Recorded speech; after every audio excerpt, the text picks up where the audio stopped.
Which, by the way, you can do without ever asking them, in one sense, anything about. Yeah, if I was a psychologist and I was emotionally oriented, feeling oriented in that direction, I could probably come up there and do an argument and say, fears and feelings are pretty primary, and if you really get to the really thing that's got you, if you really dig into those fears, you'll find the ideas behind those fears that are causing everything. We're agreeing totally. Are we agreeing? Totally. Oh, okay. All right. Exactly. I would. There's something I don't understand here then. No. Because the ideas are the beliefs. The ideas are the beliefs. When someone says, I think I'm beginning to see the problems I have and the belief structures I have, but I don't know what it's going to be like without them. There's a certain security to them all. I'm familiar with them. I've been able to use them to my advantage. To give them all, I'm going to face some fundamental fear. Yeah, say yeah. Mm-hmm. Yeah, being alone. Join the human race. See, now that's a state of mind. It's a feeling. It's genuine. So feelings are ideas and ideas are feelings? But some feelings you can put words on and you know them and they're real. Not all. I'm not arguing in any way that feelings aren't real or important. Just when they're connected with things you don't know, and which have an impact on you and a consequence on you that is detrimental to your own good, then they become a problem. But not because they're feelings, because they're connected with something you don't know. So since you work with addiction in 61, and one of the current medical models of addiction is a huge physiological component, how does your studies relate to that? Yeah. Well, just say, what is addiction? Addiction is that you've done something so often that you can do it with ease. And you know its consequences. And you know them very clearly. And you cannot deny what you know. I mean, if you know if you're going to drink and you only have a capacity for drinking up to a certain point and you pass out, that's something you know. You know, therefore, that when you drink, it's going to remove you from the realm of this kind of everyday world. And if that's your goal, then you know what you're doing what you're doing. If someone then comes up and says, by the way, I have a perfect record, I know how to drink, I know what I do when I drink, I'd say, yeah, fine, of course, well, go drink if that's what you want. But if you want to discover why you're hooked into a pattern and you can't get out of the pattern, that's a different dialogue. That's a different kind of exploration. Now we have to explore, now that you're doing something that you know at the moment when you're doing it, you shouldn't be doing it, that's the point of moment where we have to look at. Not later when he's drinking, and not later when he's recovering. When you know you shouldn't do something because of your experience and you do it, that's the moment for exploring. That's the key. Like the parachutist when you're entering the airplane. Yeah, that's right. That's the moment. Yeah, that's the doorway into the mind. Does the rectangular area there, just before going up the spout, so to speak? The journey of the soul as if from hell to heaven, according to Plato. Yeah. That area there, the rectangle. It's open, receptive. Right.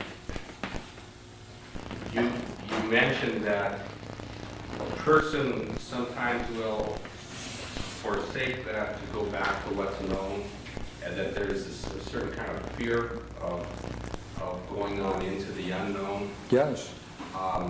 And how is that validated, or is this your experience in working with people, or is this?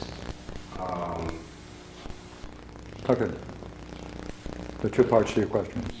Should I let you finish first? Yeah. What's the basis for that? What's the background on that? Yeah. We're using the same state in two ways. All right? First way. All right?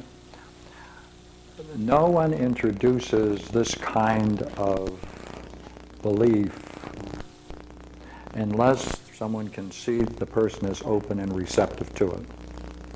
Therefore, in every problem, a person, when they want to explore why they're doing things that are unknown why they're doing it, they then see, it's a way of talking. It looks like you're asking people to remember their past.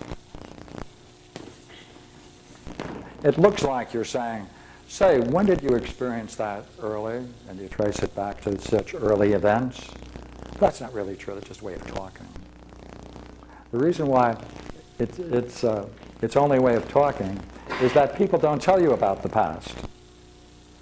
People don't have a past when they have a problem.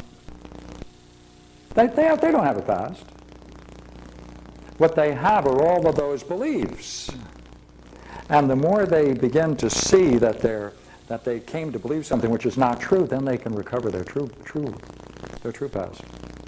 Then they can understand what went on. So it's a way of talking, just for a moment. All right. Therefore, when a person is in an open state like that, that's the moment when they then are introduced with this indoctrination problem. Sometimes it can be called the transmission. The transmission of an unknown belief. An unknown belief we have a special name for called the pathologos. Right, sick belief, sick idea. Right? When the child, therefore, is in an open receptive state, that's a great moment for the transmission of the pathologos. The child is totally bewildered at why that's happening and why they're sharing something which appears to be obviously false, but they seem so sincere, knowing, and beautiful at times, and presenting it that way, that the child then walks away and comes to a conclusion, unspoken conclusion. That's the pathologos. All right. Now, when a person then has to then reclaim that and discover what it is, what they're doing then is going back to this early state of openness and receptivity. In that state, a new kind of development is open to them. You see, they were stuck. They gave it up. And now when they're free and they can begin to see the forces that have molded their present, and they can step away from it, now they can go forward. And that forward is in that open and free state. And that's why there's mature growth and development out of problems. Now, where does the fear enter in? Well, of course, there are several kinds of fear. The kind of fear we were talking about a moment ago is that once a person begins to see the nature of their problem and how much they've used it, two things. They're appalled by it. On the other hand, they also know that they've used it and they've gained all kinds of advantages from their problem.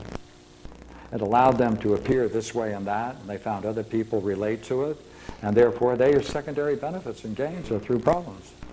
Therefore, they then have to see, they have to make a choice. People have to make a choice. The person has to make a choice whether they want to be free. And that moment, the very idea of making a choice, stepping, is to therefore remove yourself from all of those secondary advantages that accrue from accepting a problem. Like Fear. Oh my God, what will I do without the support of the family? What will I do without the secondary support of all my friends? What will I do if I drop my mask and then have to just look at people directly? What will I... That's all it's fear. And the second part of the question is, as you go up the neck, and then the person starts to gain this understanding and knowing and so forth, what is the machine or the mechanism that then frees them as, is it that this new system is, gives them more resources, is like another way to operate, another way to be in the world that they then have chosen. So it's like, how does this work? How does it, what's the motor, what's the machine that makes this work when they go back into their lives?